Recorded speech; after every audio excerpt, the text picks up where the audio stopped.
आपण आवर्जून वेळात वेळ काढून या ठिकाणी जमलात. आणखीन एक कमी पडत आहे. आपल्या जातीत, आपल्या धर्मात फक्त मुलंच आणि पुरुषच आहेत का? आपल्याला सर्वांना ज्यांच्या घरात सुशिक्षित मुलं आहेत, गावात फिरतात, त्यांना इथे घेऊन यायचंय. ज्यांना गरज आहे शिक्षणाची, ज्यांना गरज नाही शिक्षणाची, असे सर्वजण आपल्या येणाऱ्या भविष्यातील सर्व आपल्या मुलांच्या भविष्यासाठी या ठिकाणी आवर्जून उपस्थित राहायचं आहे. जोपर्यंत आपण एकत्रित येणार नाही, आपलं कुठलंही काही होणार नाही. असं समजू नका मी नाही गेलो होतं तर काय होईल. होणार होते कसे होते, मी एकटं गेलो तर ना काय होणार आहे. आता सरांनी सांगितलं शिक्षणात आपल्या एसटी आरक्षणाचं महत्व किती पर्सेंटेजचा फरक पडतोय ते आता सरांनी सांगून दिले. त्याच्यासाठी आपण ज्या उद्देशाने आपण एकत्रित येत आहोत हे या ठिकाणी आता सांगितले काळे साहेब की संख्या डोक्याने मोजली जाते.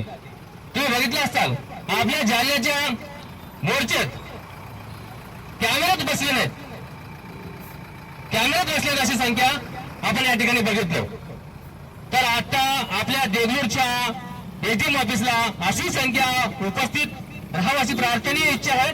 सर्वांना सांगून सोशल मीडियाला देऊन तरी पण आपण या ठिकाणी तेवढ्या बहुसंख्येने उपस्थित नाहीये.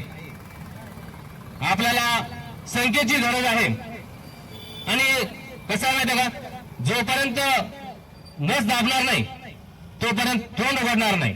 हे सरकार कसं आहे आपल्या पृष्ठावर बसण्यात आले आणि आपली जात धनगराची मेंढीसाठी पडलं पाहिजे. एक मेंढी पडली की सगळं कसं दना वळत पडतात असं या ठिकाणी आपण जमा झालं पाहिजे.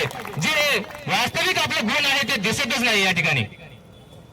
आपले गुण काय, पडली मेंढी मिळत दना 100 मेंढ्या पडतात. तर इथं का पडण्यात आले मेंढ्या आपले. आपण या ठिकाणी जसं मेंढ्या पडतात पाण्यात असं या ठिकाणी आपण यायलाच पाहिजे. आपला एक योद्धा गेल्या 9-10 दिवसापासून जसं उपाशी बसलाय हे दिसत नाही का आपल्याला. या गोष्टीची सर्वांनी भान ठेवावं आणि येत्या 29ला या साठे चौकापासून आमदारच्या घरापर्यंत हे जाम झालं पाहिजे.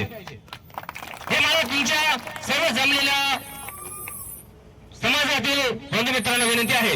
आणि येत्या वेळेस महिलांना पण आपल्याला या ठिकाणी सामील करायचं आहे. जितके होतील तेवढे जास्तीत जास्त महिला पण आले पाहिजेत. शाळेत मुलं काही शिकून घरी बसले त्यांना पण घेऊन या. आणि हल्ली बघतो आपण कुठल्या राजकारणाच्या कुठल्याही सभेला जसं आवर्जून उपस्थित राहता त्याच्या कितीतरी पटीला आवर्जून या ठिकाणी आपण उपस्थित राहायला पाहिजे. हा आताचा या आरक्षणाच्या मुद्द्याची खरी आवश्यकता आहे. आपण सर्वजण 10 वेळा विचार करून सुद्धा उपस्थित नाही किंवा उपस्थित राहत नाही ह्याचं खूप मोठं खंत आहे. ज्यांनी स्वतःच जीव धोक्यात लावून आपल्यासाठी या ठिकाणी उपोषणाला बसलेले आहेत तरी त्यांच्यासाठी सर्वांनी आपलं ते 9-10 दिवस दिलेत तरी एक दिवस 2 दिवस आणि एक डोक्यातून काढून टाका. आपली जमात हे कुठे पैशाला कमी नाहीये. सगळ्याला पैसे आहेत, खर्चाला तिकिटाला पैसे नाहीत का आपल्याकडं. काही करा पण 29ला सर्वांनी जास्तीत जास्त संख्येत आपल्या आमदार साहेबांच्या